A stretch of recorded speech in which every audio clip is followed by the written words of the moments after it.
Welcome back to the 365-Day Bible Challenge, Day 157, Matthew chapter 24. Jesus left the temple and was walking away when his disciples came up to him to call his attention to its buildings. "Do you see all these things?" he asked. "Truly I tell you, not one stone here will be left on another. Every one will be thrown down." As Jesus was sitting on the Mount of Olives, the disciples came to him privately. "Tell us," they said, "when will this happen, and what will be the sign of your coming and of the end of the age?" Jesus answered, "Watch out that no one deceives you. For many will come in my name, claiming I am the Messiah, and will deceive many. You will hear of wars and rumors of wars, but see to it that you are not alarmed. Such things must happen, but the end is still to come. Nation will rise against nation, and kingdom against kingdom. There will be famines and earthquakes in various places. All these are the beginning of birth pains. Then you will be handed over to be persecuted and put to death, and you will be hated by all nations because of me. At that time, many will turn away from the faith and will betray and hate each other. And many false prophets will appear and deceive many people.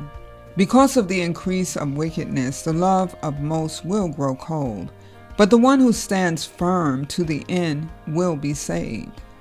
And this gospel of the kingdom will be preached in the whole world as a testimony to all nations, and then the end will come.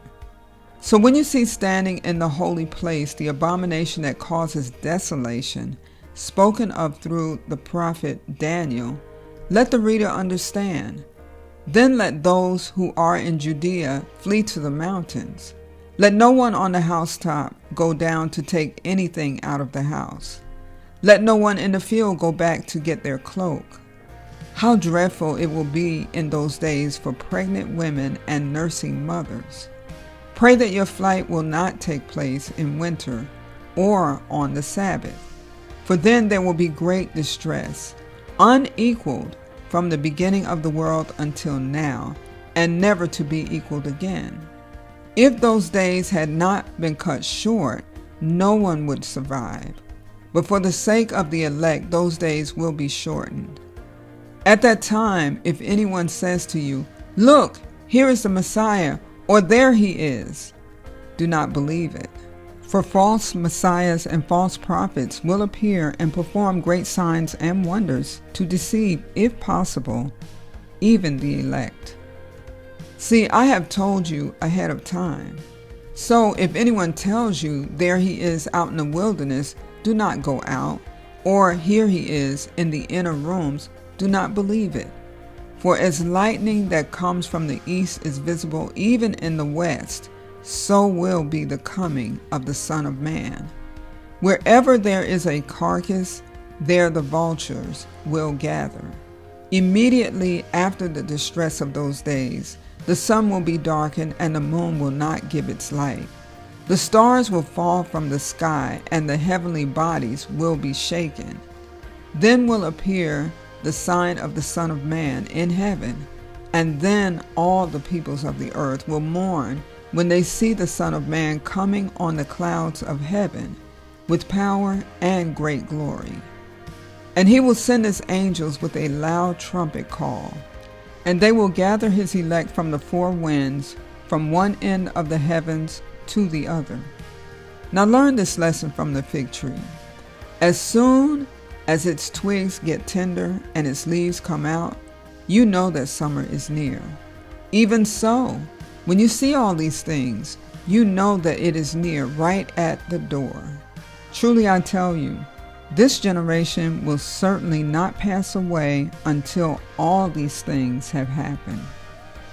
Heaven and earth will pass away, but my words will never pass away. But about that day or hour, no one knows, not even the angels in heaven, nor the Son, but only the Father.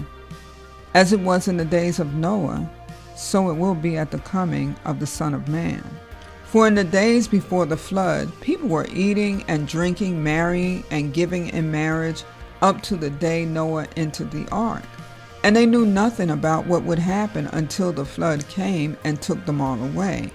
That is how it will be at the coming of the Son of Man. 2 men will be in the field, one will be taken and the other left. 2 women will be grinding with a hand mill, one will be taken and the other left. Therefore keep watch, because you do not know what day your Lord will come.